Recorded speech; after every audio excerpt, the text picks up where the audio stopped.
بسم اللہ الرحمن الرحیم۔ کیا 27ویں کی رات لیلۃ القدر ہے؟ بعض لوگوں نے 27ویں کی رات کو لیلۃ القدر قرار دیا ہے، جو صحیح نہیں ہے۔ یہ صحیح ہے کہ بعض روایتوں میں شب قدر 27ویں کی رات بتلایا گیا ہے، مگر 27ویں کو ہی ہمیشہ کے لیے شب قدر قرار دینا غلط ہے۔ اس کی چند وجوہات ہیں۔ اولاً بخاری شریف کی روایت اس موقف کی تردید کرتی ہے جس میں شب قدر کو 5 طاق راتوں میں تلاش کرنے کا حکم دیا گیا ہے۔ صرف 27ویں کی حدیث لے کر فیصلہ کرنا درست نہیں ہے۔ ثانیاً روایات میں 27ویں کے علاوہ دیگر رات کا بھی ذکر ہے۔ صحیحین میں مذکور ہے کہ نبی صلی اللہ علیہ وسلم نے شب قدر پانے کے لیے کبھی پہلے عشرے میں اعتکاف کیا، کبھی درمیانی عشرے میں اعتکاف کیا تو کبھی آخری عشرے میں، اور آخر میں فرمایا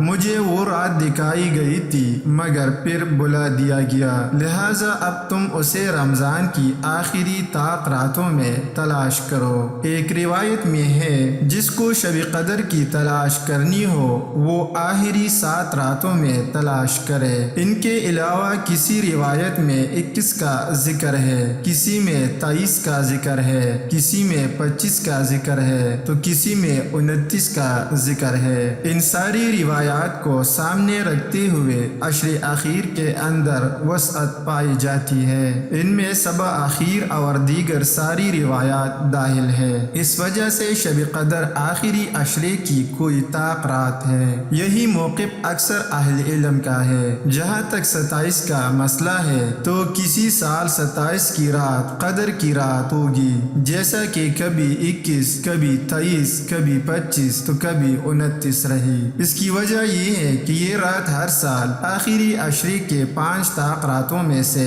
کسی ایک رات میں منتقل ہوتی رہتی ہے۔ ثالثاً نبی علیہ السلام کی فرامین کے علاوہ آپ کے عمل بھی ثابت کرتا ہے کہ لیلۃ القدر آخری عشرے کی کوئی ایک طاق رات ہے، جیسا حضرت عائشہ رضی اللہ تعالی عنہا بیان کرتی ہے کہ آپ صلی اللہ علیہ وسلم جب آخری 10 دنوں میں داخل ہوتے تو عبادت کے لیے کمر کس لیتے، خود بھی شب بیداری کرتے اور گھر والوں کو بھی جگاتے تھے۔ لیلۃ القدر کی علامات۔ احادیث میں اس شب کی چند نشانیاں ملتی ہے۔ نمبر 1، صبح کے سورج میں شعاعیں نہیں ہوتی، جیسا کہ ایک حدیث میں ہے وہ لیلۃ القدر 27ویں رات ہے، اور اس کی نشانی یہ ہے کہ اس کی صبح میں جب سورج طلوع ہوتا ہے تو وہ سفید ہوتا ہے اور اس کی کوئی شعاع نہیں ہوتی۔ نمبر 2، لیلۃ القدر معتدل ہوتی ہے۔